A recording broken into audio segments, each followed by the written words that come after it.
Hej, plesá ti srdce, keď vidíš tatranské plesá? Tak dnešná túra na Bystrú lávku je pre teba tip-top. Odmenou je 37 224 krokov, odumreté prsty a hory zážitkov. Vyber sa so mnou po Tatrách na 3 kroky. Krok prvý. Príprava. Čo nesmie chýbať v tvojom batôšteku okrem jedla a pitia? Rozhodne náplasť.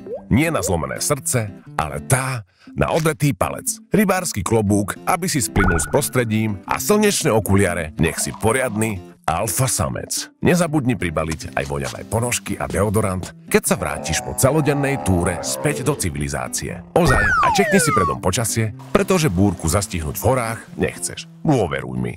Krok druhý. Výlet. Dobrodružstvo začína na platenom parkovisku na Štrbskom plese od jediného smerovníka, ktorý za najbližších 6 hodín stretneš. Hehe, nebuď drevo. Vychádzkovým tempom popri žltej vchádzaš do lesíka. Ak to máš v malíčku, no on ťa už pomaly s každým krokom opúšťa a ty máš podozrenie, že tento výlet bude tvoj posledný. Nevzdávaj to. Aplikácia Dôvera ti po samodiagnostickom vyšetrení ukáže, na čom si. No ty si len lenivý.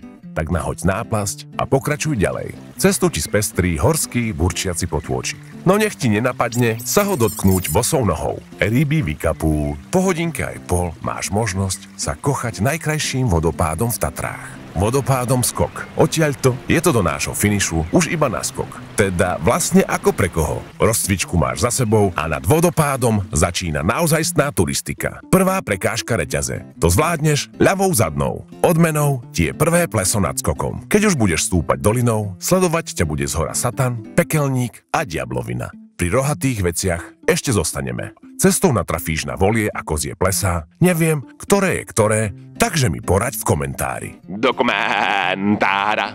Po výdatnom stúpaní sa pred tebou objaví ďalšia zatopená diera v zemi. Od českých kolegov turistov som sa dozvedel, na mapie stojí Čapí pleso, vole.